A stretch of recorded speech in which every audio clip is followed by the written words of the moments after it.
Jungle.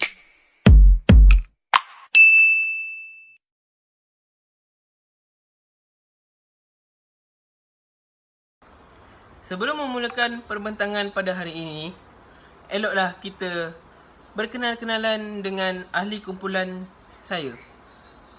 Tak kenal maka tak cinta. Okey. Yang pertama, Resto Bagio. Yang kedua, Ashraf Danish bin Jamhuri, iaitu saya sendiri.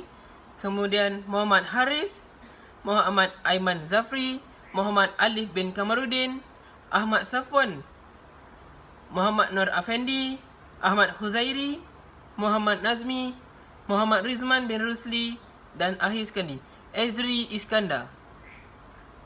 Budaya hedonisme ini telah menciptakan generasi muda yang tidak tertarik dengan masa hadapan. Masalah hedonisme ini semakin marak di kalangan remaja. Mereka hanya ingin bersenang-senang tanpa standar hidup yang tinggi. Melalui media hiburan yang datangkan dari barat, kaum muda telah dihadapkan pada kebiasaan berbicara yang kasar dan kurang sopan, penggunaan gaya mencolok mata dan pergaulan bebas. Persoalannya kini, bagaimanakah budaya hedonisme ini mudah menular dalam kalangan pelajar? Oleh itu, pengkaji akan mengkaji bentuk pengaruh budaya hedonistik yang berdiri pelajar humanistik kebahasaan Malaysia. Kajian ini dijalankan kepada mahasiswa dan mahasiswi UKM yang mengenal pasti konsep budaya hedonisme dalam kehidupan sosial dan kesan-kesan budaya hedonisme, menganalisis data mengenai implikasi budaya hedonisme dalam kalangan pelajar UKM dan membincangkan faktor-faktor yang menyebabkan budaya hedonisme terhadap kehidupan sosial pelajar UKM. Dalam pendidikan tentang tajuk ini, pengkaji menggunakan beberapa cara pendidikan yang sesuai untuk mengumpulkan data-data yang diperoleh. Kaedah kajian yang digunakan ialah kaedah kepustakaan dan kaedah borang soal selidik untuk mendapatkan data atau hasil kajian dalam penulisan ini. Seterusnya adalah pengenalan kepada hedonisme. Hedonisme merupakan kesan proses globalisasi yang berlaku pada hari ini. Menurut Kamus Dewan Bahasa edisi keempat, hedonisme boleh diertikan sebagai pegangan atau pandangan hidup yang mementingkan keseronokan atau kesenangan hidup. Budaya hedonisme boleh juga dikatakan sebagai keinginan manusia yang berpaksikan kemewahan yang melampau, seperti berbelanja melebihi kemampuan masing-masing. Menurut pandangan ahli falsafah seperti Nalai Wajek dan Maci, perkembangan media sosial mendorong individu untuk menunjukkan dirinya agar menjadi perhatian. Media sosial memainkan peranan dalam memperlihatkan kegiatan individu, contohnya melalui Instagram atau Facebook. Mereka akan memuat naik gambar seperti kehidupan mewah atau membuat sesuatu aksi atau gelagat sebagai gaya hidup hedonisme.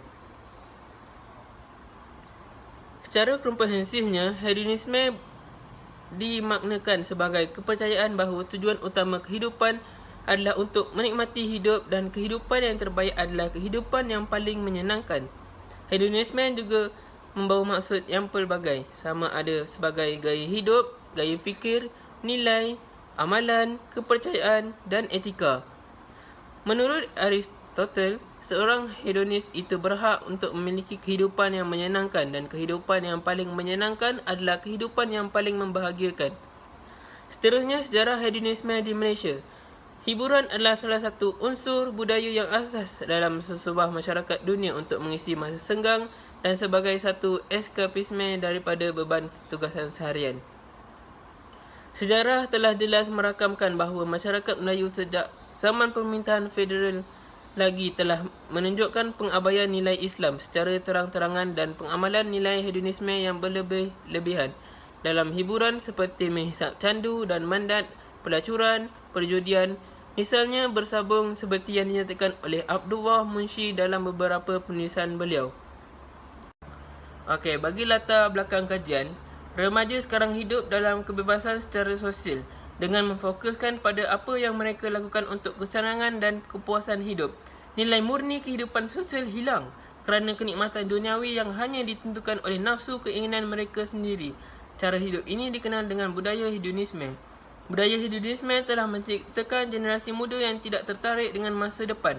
Masalah hedonisme semakin marak di kalangan remaja. Mereka hanya ingin bersenang-senang tanpa standar hidup yang tinggi. Baginya hidup hanyalah kesenangan dan kesenangan tanpa merencanakan masa depan yang cerah. budaya ini juga telah diidentifikasikan sebagai ejen yang menghancurkan praktik baik di kalangan anak muda. Persoalannya, bagaimanakah budaya hedonisme ini mudah menular dalam kalangan pelajar? Walaupun sudah ada peraturan dan disiplin untuk mengawal tingkah laku pelajar, perkara ini sering didedahkan oleh pelbagai pihak mengenai isu disiplin pelajar yang semakin meningkat dari tahun ke tahun. Oleh itu, pengkaji akan mengkaji bentuk pengaruh budaya hedonistik yang mendera pelajar. Sama ada kenyataan itu benar atau tidak tepat dapat dibuktikan melalui tinjauan soal selidik pengkaji terhadap pelajar-pelajar. Penyataan masalah. Budaya hedonisme merupakan wabak yang mudah berlaku pada masyarakat, khususnya di kalangan remaja. Gejala ini perlu dipandang serius kerana ia boleh merosakkan generasi muda yang lalai semata-mata untuk keseronokan. Kajian ini perlu dilakukan khususnya di tempat kajian yang telah ditentukan oleh pengkaji kerana pengkaji ingin mengenal pasti apakah pengetahuan pelajar UKM mengenai budaya hedonisme. Pengkaji juga ingin mengenal pasti faktor-faktor, kesan dan cara mengatasi masalah budaya hedonisme dalam kalangan pelajar UKM. Oleh itu, pengkaji ingin mengenal pasti sejauh manakah budaya hedonisme ini telah menjadi suatu budaya kepada pelajar-pelajar UKM ataupun tidak. Terdapat 3 objektif kajian yang dijalankan kepada mahasiswa dan mahasiswi UKM. Yang pertama, mengenal pasti konsep budaya hedonisme dalam kehidupan sosial dan kesan-kesan budaya hedonisme. Yang kedua, menganalisis data mengenai implikasi budaya hedonisme dalam kalangan pelajar UKM. Yang ketiga, membincangkan faktor-faktor yang menyebabkan budaya hedonisme terhadap kehidupan sosial pelajar UKM. Untuk persoalan kajian, yang pertama, sejauh manakah pemahaman budaya hedonisme dalam kalangan mahasiswa UKM? Yang kedua, apakah bentuk-bentuk budaya hedonisme yang dilakukan oleh pelajar UKM? Yang ketiga, apakah faktor punca berlaku budaya hedonisme dalam kalangan pelajar UKM? Dan yang terakhir, apakah langkah-langkah yang perlu diambil oleh pelajar UKM untuk mengatasi masalah hedonisme? Limitasi kajian. Pada peringkat awal, pengkaji bercadang membuat kajian berkaitan implikasi budaya hedonisme di kalangan masyarakat, tetapi terdapat kekangan. Skop kajian terlalu umum memaksa pengkaji membuat pertukaran tajuk. Oleh itu, pengkaji harus membuat urusan pertukaran skop kajian kepada implikasi budaya hedonisme terhadap kehidupan sosial mahasiswa dan mahasiswi Universiti Kebangsaan Malaysia. Selain itu, permasalahan yang dihadapi oleh pengkaji adalah kekurangan responden. Pengkaji mengalami kelewatan dalam menyiapkan data kajian bagi mencukupi kuota responden. Metod kajian. Pertama, metodologi adalah satu pelajaran tentang cara membuat penelitian. Metod adalah daripada perkataan Inggeris iaitu method yang bermaksud cara, langkah, kajian ataupun prosedur. Ia bermaksud kaedah melakukan sesuatu atau sistem. Manakala penyelidikan pula bermaksud langkah-langkah yang tersusun yang dilakukan oleh manusia untuk menambah ilmu pengetahuan baru. Kaedah kajian yang digunakan ialah kaedah kepustakaan dan kaedah borang soal selidik untuk mendapatkan data atau hasil kajian dalam penulisan ini. Dalam kaedah kepustakaan, bahan-bahan daripada perpustakaan telah digunakan untuk referensi dalam kajian ini. Perpustakaan yang digunakan untuk mendapatkan maklumat ialah Perpustakaan Tun Sri Lanang di UKM. Buku-buku rujukan dan jurnal-jurnal yang mempunyai kaitan dengan tajuk kajian ini telah digunakan sebagai bahan rujukan dalam kajian ini. Dalam kaedah borang soal selidik tentang implikasi budaya hedonisme dalam kehidupan sosial telah diedarkan kepada mahasiswa dan mahasiswi UKM dalam bentuk Google Form. Okey, bagi kepentingan penyelidikan terbahagi kepada 4 pihak. Yang pertama, mahasiswa. Mahasiswa dapat tahu berkaitan risiko, kesan dalam kehidupan sosial dan akan memberikan kesedaran tentang budaya hedonisme ini. Untuk pihak kedua, pihak universiti. Pihak universiti dapat membuat pelbagai aktiviti keagamaan dan sosial agar dapat mengatasi budaya buruk daripada mereka terjerumus daripada melakukan aktiviti yang tidak faedah. Seterusnya, pihak ketiga adalah ibu bapa. Ibu bapa perlulah menerapkan ilmu agama dan hormat menghormati siapa sahaja agar dapat melahirkan sasiah diri yang baik. Dan yang terakhir, bagi Kementerian Pelajaran Malaysia, KPM, mereka dapat sedikit info atau gambaran terhadap situasi sebenar pelajar-pelajar di universiti dan di mana-mana sahaja. Antara implikasi terhadap sifat hedonism yang pertama ialah individualism. Individualism ini bermaksud lebih mementingkan kebebasan peribadi, iaitu mementingkan kesenangan diri sendiri daripada kesenangan orang lain. Hal ini akan menjadikan individu itu kurang sifat kemasyarakatan, sehingga mereka mengabaikan setiap perkara yang berlaku dalam kalangan masyarakat. Mereka menganggap perkara tersebut bukanlah urusan mereka dan tidak mendatangkan apa-apa impak kepada mereka. Sifat ini boleh disebabkan oleh kurangnya kepedulian terhadap kepentingan orang lain dan hanya mementingkan diri mereka sendiri. Seterusnya, kesan daripada sifat hedonism juga akan menyebabkan masyarakat bersikap boros. Mereka akan mempunyai sifat ini dan akan mementingkan kesenangan semata-mata dan ingin memiliki gaya hidup yang mewah dan senang. Mereka akan membeli atau membelanjakan duit mereka pada barang-barang yang tidak diperlukan. Barang yang mereka beli juga bukanlah barangan yang penting bagi keperluan mereka, tetapi semata-mata hanya ingin memenuhi kepuasan diri mereka sendiri dan sebagai tanda kemegahan. Jelas sekali menunjukkan bahawa sifat hedonism yang mementingkan kesenangan akan menyebabkan masyarakat menjadi boros tanpa beringat untuk membezakan barang keperluan atau kepuasan. Selain itu, hedonism juga menyebabkan masyarakat bersifat pemalas. Masyarakat yang bersifat hedonism ini akan mementingkan kesenangan, iaitu tidak mahu susah dan ingin kesenangan dalam semua hal. Hal ini akan menyebabkan kurangnya kreativiti dalam masyarakat. Masyarakat tidak dapat melahirkan idea yang bernas dan berkualiti kerana sikap malas yang suka mengharapkan bantuan orang lain. Kesannya, pekerjaan menjadi tergedala atau tidak disiapkan tepat pada masanya, dan pekerjaan dilihat secara tergesa-gesa dan tidak berkualiti kerana mengejar masa. Masyarakat yang bersifat hedonism ini juga akan bersikap tidak bertanggungjawab. Hal ini disebabkan oleh mereka melakukan sesuatu perkara secara sustainable dan tidak komited melakukannya kerana ingin melakukan sesuatu secara mudah. Sebagai contoh, tidak mengambil tahu masalah yang dihadapi oleh masyarakat kita sendiri dan membiarkan ia menjadi tular yang akan merosakkan nama dan masa depan masyarakat kita. Seperti masyarakat tidak bertanggungjawab untuk menjaga alam sekitar dengan mengambil jalan mudah, membuang sampah merata-rata dan mengunturkan alam sekitar tanpa memikirkan kesan buruk dan akibat perbuatan tersebut. Jadi, masyarakat tersebut seharusnya peka dan bertanggungjawab, mendidik diri mereka sendiri dan masyarakat supaya menghargai alam sekitar.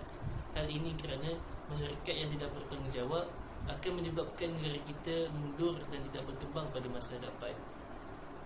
Akhir sekali, salah satu kesan lain daripada sifat hedonism ialah berlakunya rasuah dalam kalangan masyarakat. Hal ini disebabkan oleh masyarakat yang inginkan hidup mewah dan inginkan sesuatu dengan mudah dan tidak dapat mengawal kehendak diri mereka sendiri. Hal ini akan menyebabkan struktur pentadbiran goyah akibat segelintir pemimpin menerima rasuah bagi kepentingan mereka sendiri. Selain itu, masyarakat yang suka mengambil rasuah akan mengancam keselamatan negara. Jika pihak yang ditugaskan menerima rasuah, mereka akan mengedepikan integriti, etika dan mutu dalam melakukan satu perkara. Hal ini akan menyebabkan satu masalah boleh timbul seperti penjenayah dapat menyelundup senjata dan barang terlarang ke negara kita. Pihak pemaju akan menutup mata sebarang kekurangan yang berlaku dalam projek mereka dan peserta dapat menyuap lagi juri bagi memenangi suatu pertandingan. Justru, hedonism ini dapat menjadikan masyarakat kita menerima rasuah akibat inginkan kesenangan dan keserukan dalam hidup. kami telah menerima 64 maklum balas daripada pelajar UKM. Maka kami dapat menjawab kesemua persoalan kajian kami. Bagi persoalan yang pertama, iaitu bagaimana budaya hedonisme ini boleh terlahir dalam diri seseorang individu. Menurut tinjauan yang kami lakukan, kami dapati bahawa 76.2% responden menyokong bahawa budaya hedonisme ini berdasarkan nafsu dan dasar keinginan untuk keseronokan. Hal ini kerana kita mempunyai tahap kawalan yang rendah terhadap semangat kita. Selain itu, 61.9% responden juga menyokong bahawa budaya hedonisme boleh didapati melalui tingkah laku masyarakat sekeliling. Ini kerana setiap tingkah laku akan diperhatikan dan dicontohi oleh seluruh masyarakat. Seterusnya, 46% daripada responden pula menyokong bahawa budaya hedonisme dipelajari melalui perilaku rakan sebaya. Hal ini kerana kebanyakan masa harian kita dihabiskan bersama-sama rakan sebaya, sama ada di kolej, fakulti dan lain-lain tempat. Selain itu, seramai 22 responden menganggap perilaku ibu bapa juga merupakan punca terlahirnya budaya hedonisme ini. Dapat kita simpulkan bahawa budaya amalan seseorang akan dipengaruhi oleh ibu bapa mereka, kerana ibu bapalah yang mendidik mereka sejak kecil dan mengajar mereka tentang kehidupan. Seterusnya, 36 responden menyokong bahawa budaya hedonisme ini dipelajari melalui media sosial yang seiring dengan kemajuan teknologi zaman kini. Sebaliknya, hanya 3.2% responden yang mengatakan bahawa budaya hedonisme ini diperoleh melalui pengaruh budaya barat. Bagi persoalan yang kedua, iaitu bentuk budaya hedonisme yang terdapat dalam kalangan pelajar UKM, kami dapati bahawa 62.9% responden menyokong bahawa mereka suka berbelanja mengikut kehendak nafsu, khususnya untuk perbelanjaan makanan dan minuman. Ini secara langsung dapat menjejaskan status kewangan pelajar dan menyebabkan pembaziran berlaku. Selain itu, 59.7% daripada mereka juga menyatakan bahawa budaya hedonisme yang sering diamalkan adalah melayan hiburan seperti anime, K-pop dan K-drama. Hiburan berlebihan seperti ini bukan sahaja dapat mengganggu pelajaran pelajar, bahkan juga menyebabkan mereka sering tidur lewat. Akhir sekali, 36 daripada responden berpendapat bahawa budaya rokok dan vape juga merupakan budaya hedonisme yang diamalkan di kalangan mahasiswa. Secara jelasnya, kita mengetahui bahawa amalan ini akan merosakkan tubuh badan pelajar itu sendiri dalam jangka masa yang panjang. Persoalan yang ketiga ialah kesan budaya hedonisme terhadap kehidupan sosial pelajar UKM. Daripada tinjauan, dapat disimpulkan bahawa 68.9% daripada responden mengakui bahawa budaya hedonisme telah menyebabkan mahasiswa UKM bersikap malas dan juga merosakkan akhlak mereka. Dapat kita perhatikan kebanyakan pelajar kurang mengambil berat tentang kerja yang diberikan. Malahan, ada juga yang tidak menyiapkan tugasan tersebut. Bersikap malas juga adalah kesan daripada budaya hedonisme yang diamalkan. Secara tidak langsung, sikap malas ini mempengaruhi kecemerlangan pelajar lalu menyebabkan kegagalan masa depan mereka. Selain itu, 63.9% responden juga menyetujui bahawa budaya hedonisme juga menyebabkan seseorang itu mementingkan diri sendiri dan tidak mengendahkan dengan orang di sekeliling mereka. Sikap ini akan menyebabkan orang sekeliling tidak merasa selesa dengan keberadaan mereka. Di samping itu, seramai 37 orang responden juga menyokong bahawa budaya hedonisme menyebabkan pelajar UKM bersikap boros. Malah, masih ada pelajar yang tidak bijak menguruskan kewangan masing-masing lalu menghadapi masalah kewangan.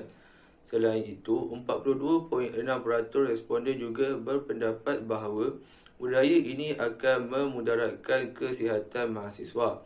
Aktiviti ini termasuklah merokok, tidur lewat, dan vaping, yang mana setiap aktiviti ini dilakukan oleh majoriti mahasiswa-mahasiswi universiti. Persoalan yang keempat ialah cara mengatasi budaya hedonisme. Berdasarkan tinjauan, langkah yang pertama ialah melahirkan rasa syukur dengan apa yang kita miliki. Langkah ini telah dipersetujui oleh 77.4% responden. Dengan itu, kita tidak akan berlebih-lebihan dalam sesuatu perkara. Langkah kedua yang disepakati oleh 72.6 responden yang dapat diambil ialah dengan hidup secara bersederhana. Oleh itu, setiap perbelanjaan hanya akan dilakukan terhadap perkara-perkara yang mustahak atau keperluan. Selain itu, seramai 46 responden menyokong supaya pelajar untuk sentiasa melakukan perkara-perkara berfaedah seperti bersukan dan membaca buku.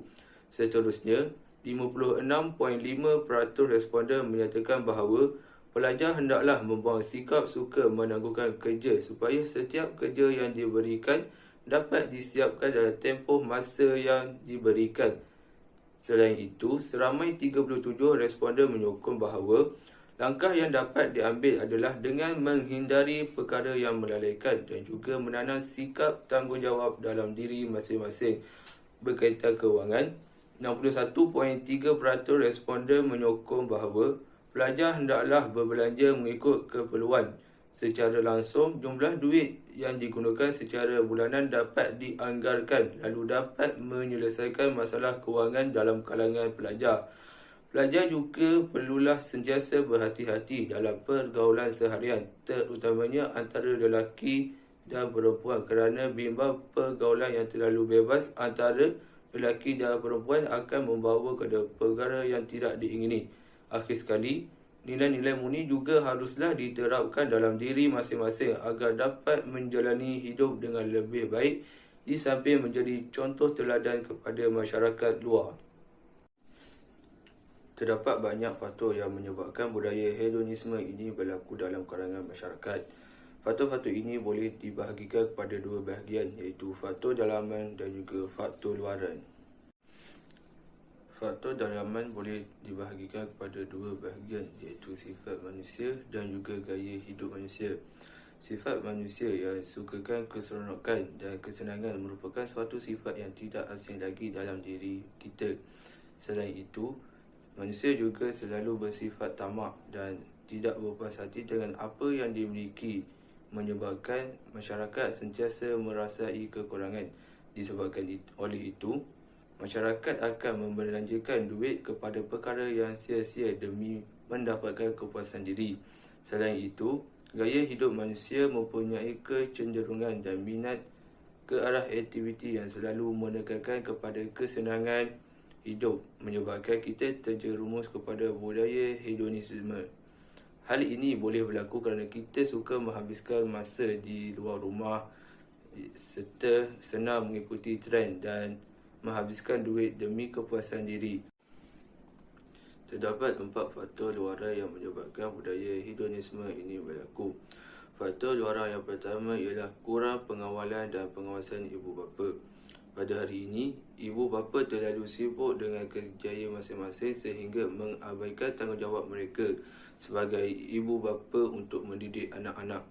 Sikap ibu bapa yang kurang memberikan perhatian dan pengawasan kepada anak-anak membiarkan mereka keluar melepak serta melakukan perkara-perkara yang mendatangkan impak negatif kepada diri mereka. Hal ini menyebabkan anak-anak terbiar tidak diberi didikan, perhatian dan kasih sayang yang secukupnya. Bab kata pepatah, anak ibarat kain putih yang bersih dan suci. Ibu bapalah yang bertanggungjawab mewarnainya dengan mendidik dan mengawasi anak tentang nilai murni, adab, perkara yang baik dan juga perkara yang buruk. Tanpa didikan dan perhatian ibu bapa, anak-anak akan merasakan bahawa diri mereka tidak diperlukan lagi. Jadi, mereka akan memberontak, melepak ataupun membuang masa mereka untuk mendapatkan perhatian ibu bapa mereka. Faktor luaran yang kedua ialah pengaruh media massa. Pada hari ini, perkembangan media massa semakin pesat Segalanya berada di hujung jari dan pelbagai maklumat serta info dapat dicari dengan mudah. Maka tidak hairanlah pengaruh budaya hedonisme dapat menular dan menjangkiti masyarakat dengan mudah. Media massa mempunyai pengaruh paling tinggi kepada masyarakat, terutamanya media sosial. Kemajuan teknologi ini dapat menjurus masyarakat ke arah budaya hedonisme jika tidak dikawal dan dibendung. Unsur-unsur yang dipaparkan di media sosial kebanyakannya mengandungi unsur hedonistik dan materialistik untuk menarik minat orang lain serta menghasut mereka untuk memiliki apa yang dimiliki oleh orang lain. Pengaruh luaran yang ketiga ialah pengaruh rakan sebaya. Hari ini, sesetengah orang lebih banyak meluangkan masa bersama rakan-rakan berbanding ibu bapa mereka sendiri. Segala permasalahan dibicarakan dengan rakan dan mereka menerima segala nasihat dan pandangan yang diberikan oleh rakan mereka. Sesetengah daripada mereka menganggap rakan adalah segala-galanya.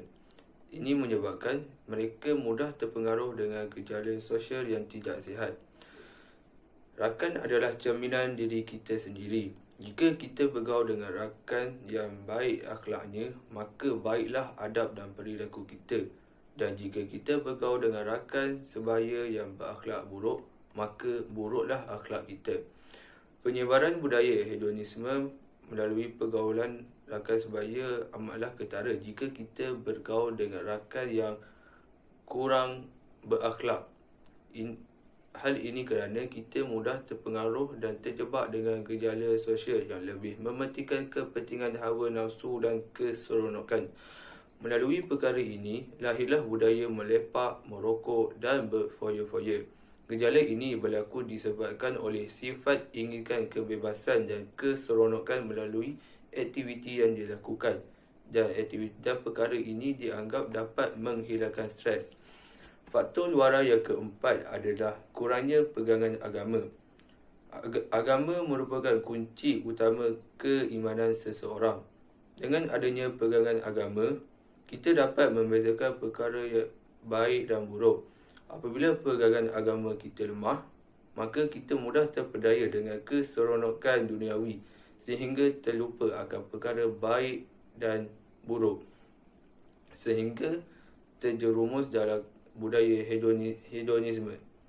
Akibat daripada era globalisasi tanpa sepadan, setengah orang menganggap perkara halal dan haram ini adalah perkara remeh, iaitu perkara yang tidak penting, sehingga ada yang menghalalkan perkara yang haram dan menghalalkan cara hidup yang salah sekaligus bertentangan dengan ajaran Islam.